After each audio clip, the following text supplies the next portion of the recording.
आज हम आत्मा की कभी मृत्यु नहीं होती और शरीर कभी अमर नहीं रह सकता है, इन विषयों पर महाराज के विचार सुनने जा रहे हैं। आत्मा की कभी मृत्यु नहीं होती। महाराज कह रहे हैं कि देह की मृत्यु अनिवार्य है, लेकिन आत्मा को मृत्यु कभी भी स्पर्श नहीं कर सकती है। इसीलिए आत्मज्ञानी योगी मृत्यु से कभी विचलित नहीं होते हैं और देह में कभी आसक्त नहीं होते हैं। उन्हें जीवन की लालसा नहीं होती है, वे नित्य मुक्त होते हैं। यदि कोई उनके शरीर की हत्या करने आए तो भी वे विचलित नहीं होते हैं। बादशाह सिकंदर को ऐसे एक नित्य मुक्त महात्मा का अनुभव हुआ था। जब वह विश्व विजय करने निकला था, तब उसके गुरु ने कहा था कि तू हिंदुस्तान जा रहा है तो वहां से किसी सच्चे महात्मा को लाना। हिंदुस्तान में आने के बाद उसने ऐसे महात्मा की खोज की।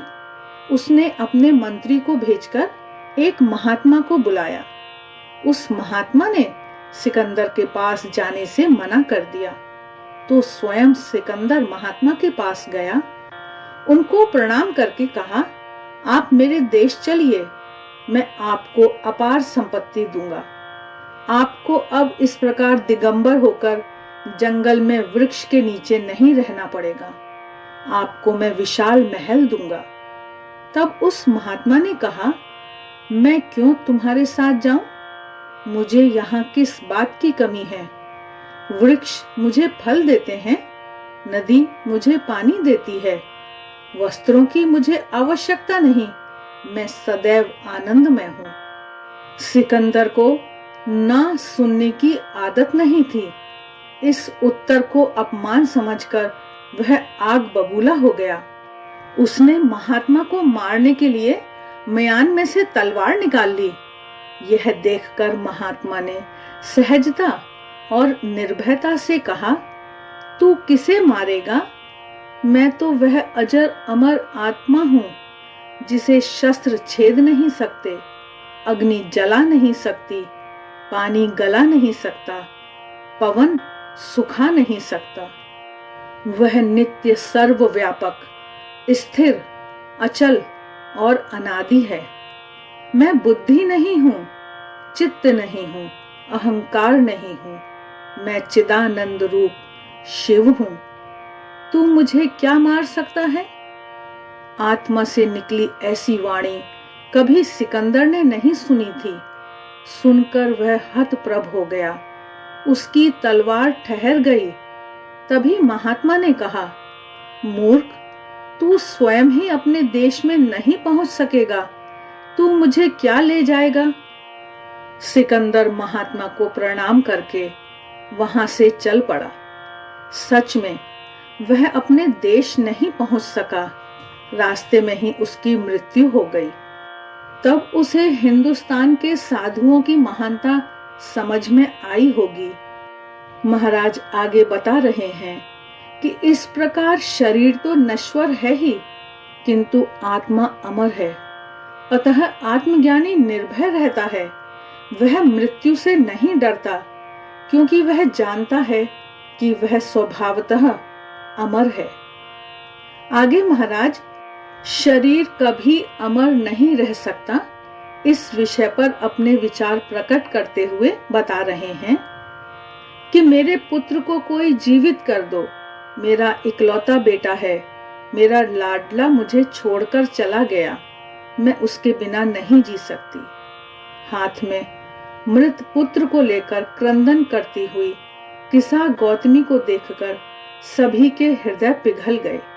लेकिन उसके पुत्र की अकाल मृत्यु को यमराज के दरबार से कौन वापस ला सकता है? तब किसी ने उसे कहा, भगवान बुद्ध के पास संजीवनी शक्ति है, वे तेरे पुत्र को अवश्य जीवित कर देंगे, तू उनके पास जा। हाथों में मृत पुत्र की देह को लेकर गौतमी बुद्ध के पास आई और रो रो कर अनुनय विनय करने लगी कि वे उसके पुत्र को जीवित कर दें।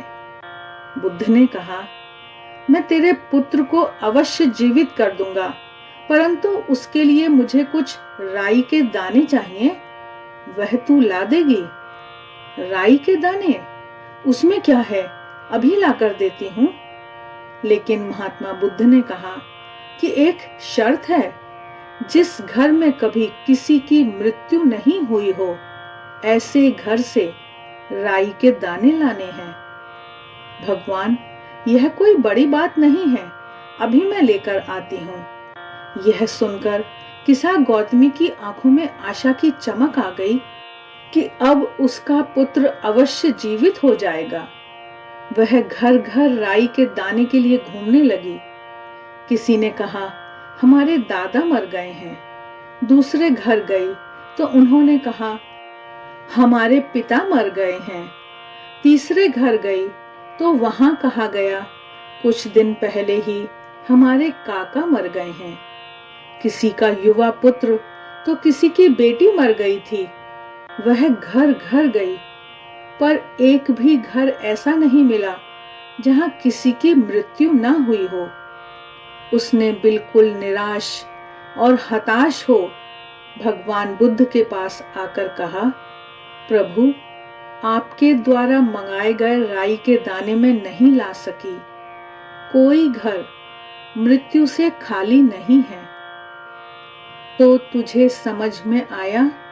भगवान बुद्ध ने कहा कि मृत्यु अनिवार्य है। जिस शरीर को आत्मा छोड़ देती है, वह उसमें वापस नहीं आती है। इसलिए मृत्यु को स्वीकार करना ही पड़ता है। महाराज बता रहे हैं कि भगवान बुद्ध ने गौतमी को देह कभी अमर नहीं हो सकती, इसका ज्ञान देकर उसे पुत्र मोह और शोक से मुक्त किया। इसलिए ज्ञानी मनुष्य शरीर में आसक्त नहीं होते हैं, पर अमर आत्मा के साथ जुड़े रहते हैं।